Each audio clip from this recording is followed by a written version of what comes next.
ప్రపంచ జనన సంక్షోభంలో 2 రకాలు ఉన్నాయి.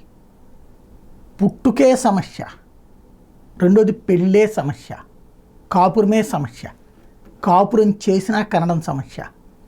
ఇందులో అత్యధికమైనటువంటి సమస్య పెళ్ళి చేసుకోకపోవడం వలన సమస్య. రెండవ సమస్య ఆలస్యంగా పెళ్ళి వలన పిల్లలు పుట్టకపోవడం సమస్య. వీటన్నిటికంటే కూడా ప్రపంచం అతిపెద్ద సంక్షోభం ఫేస్ చేస్తుంది.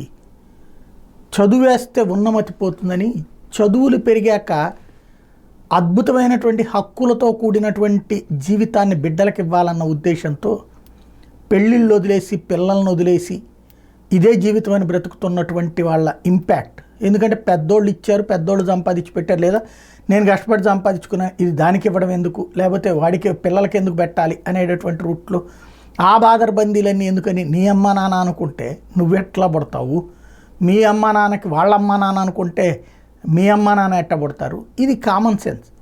మనిషి అనేవాడు పుట్టిన తర్వాతన గిట్టక తప్పదు అని చెప్పేసి పుట్టడం మానేస్తాం అనేటటువంటిది అమాయకత్వం. ఫస్ట్ కావాల్సింది సామాజిక బాధ్యత, అట్లాగే ధైర్యం లేని పిరికితనం అనేటటువంటిది ఇప్పుడు పెరిగిపోయి దాని పర్యవసానం ఒక స్థాయికి వచ్చాకనే పెళ్లి చేసుకోవాలని ఆగిపోతే ఆ పెళ్ళిళ్ళకి పిల్లల పుట్టక తగలడతంటే ఇప్పుడు ప్రస్తుతం అంతర్జాతీయంగా ఎదురవుతున్నటువంటి సంక్షోభం 5.3 నుంచి 2.3కి పడిపోయినటువంటి ఫెర్టిలిటీ రేటు 58 ఏళ్లలో 3% డిక్లైన్ అవ్వడం అన్నటువంటిది భగవంతుడి సృష్టి అనుకోవాలా, లేకపోతే భగవంతుడి సృష్టికి ప్రతి సృష్టి చేయగలిగినటువంటి మేధస్సు అనుకోవాలా అన్నదే అర్థం కావట్లా.